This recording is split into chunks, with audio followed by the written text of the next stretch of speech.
Thank you. As Katie just said, the IWC, the Interfaith Welcoming Coalition, has been welcoming immigrants since 2014. That's already 10 years. We're celebrating our 10th year anniversary this year. And between us all, and I think most of you have either been at the bus station or at the airport, we have seen hundreds of immigrants come through San Antonio. We have seen their faces and we have heard their stories. And let me tell you, some of those stories have been horrific. It makes you cry every time you think about it.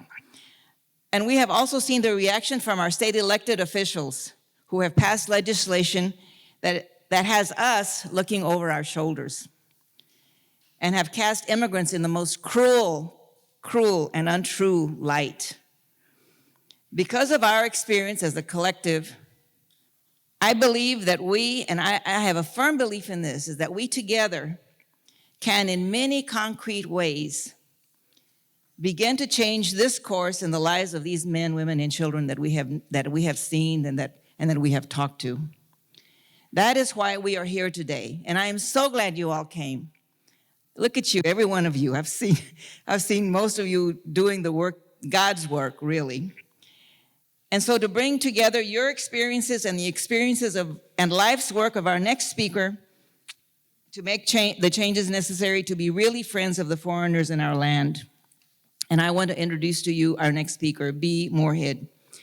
B. Moorhead, and I just know her since a long time ago, since I guess she started working in 2000 with Texas Impact, but I've known her before when I was lobbying in the legislature in the 80s and 90s for farm worker legislation. So B. Moorhead manages every aspect of the organization of Texas Impact and answers to a 45-member board of directors. Can you imagine having to answer to 45 people? Lord. It's a board made up of organizations from the state's many faith communities. So she has a lot of the different faith groups in her board. Texas Impact is a leader in interfaith education. As all of us, we all have our base in different faiths, and she has been a leader in civic participation. I have been impressed with the work for many years and have invited B and Texas Impact to co-host this conference so that we as volunteers with IWC can learn how to mobilize here in this county, in Bexar County, so that we can inform and educate our Bexar County delegation. We have, as you can see from your little desk card, table cards, we have people here from, I think, 5 or 6 different Senate districts. Some from Hinojosa, who is the Valley, but gerrymandered all the way up to Leon Springs. Can you believe that? The gerrymandering that has been in the state has been really something. But the majority of the folks here come from this Bexar County, and so we need to move our thoughts and prayers, really, to educate these elected officials in this county. So please welcome B. Moorhead of Texas Impact. Where'd she go? Here she is.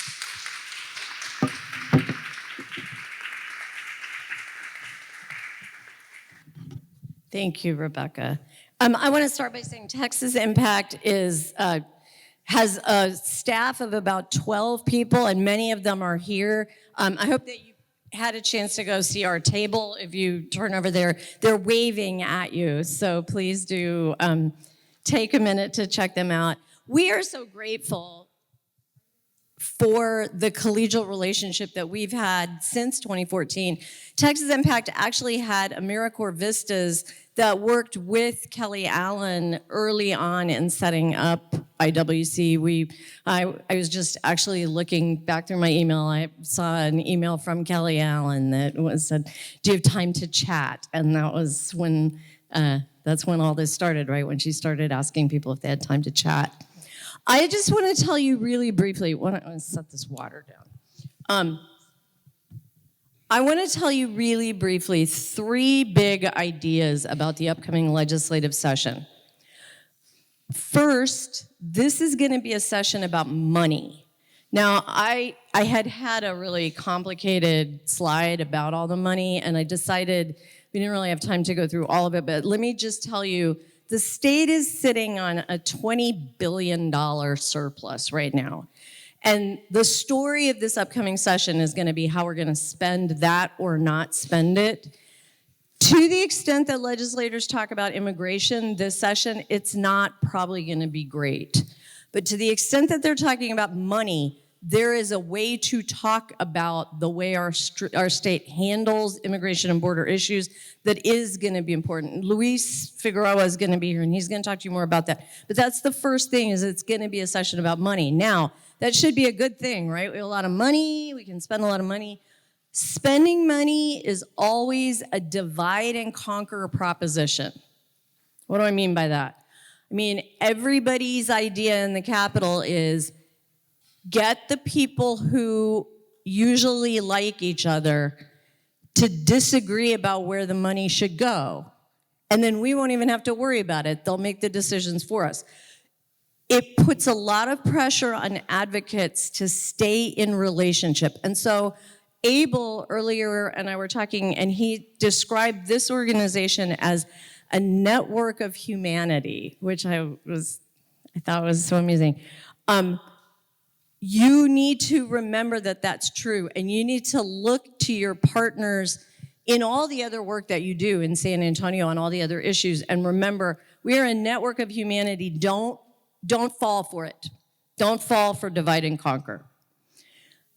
And the third thing I want to tell you is, in Texas, this legislative session is not, it is not the main story about immigration. The main story about immigration is going to be what happens in the presidential election.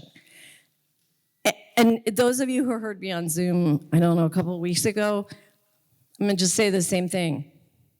We're looking at a binary choice where if one of the presidential candidates is elected, we have an opportunity for national immigration reform that we have not had for a long time, and we need to be ready to take it. If the other candidate is elected, we are going to be, I believe, I guess, you heard it here, I believe we're going to be exploring what the real limitations are on the idea of churches as actual sanctuaries.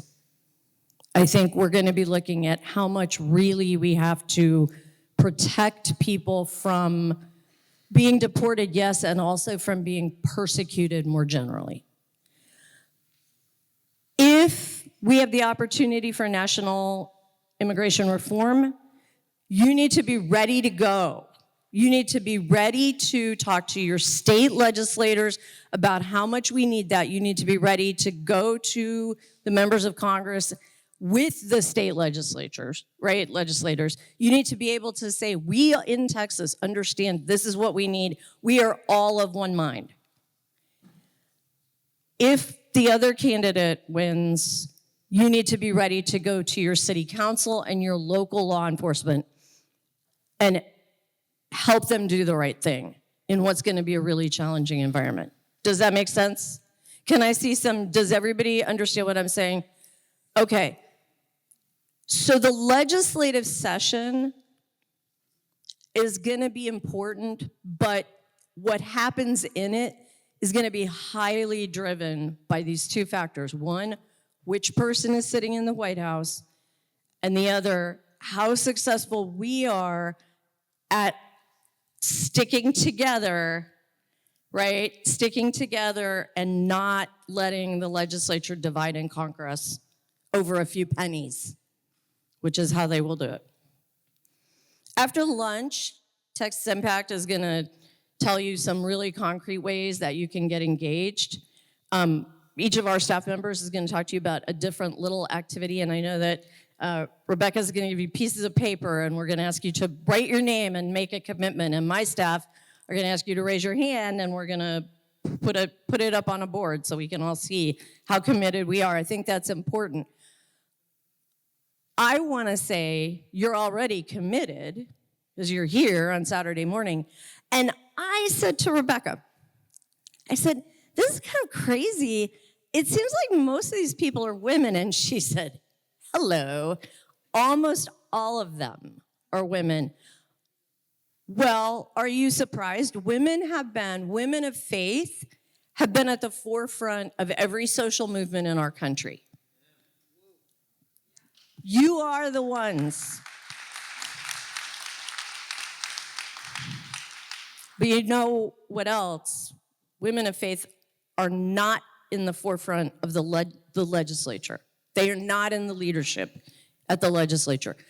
So you face a situation where you, as women leaders, are people with power, with authority, and you go to the Capitol where women are in the minority. What? Just got to look it up.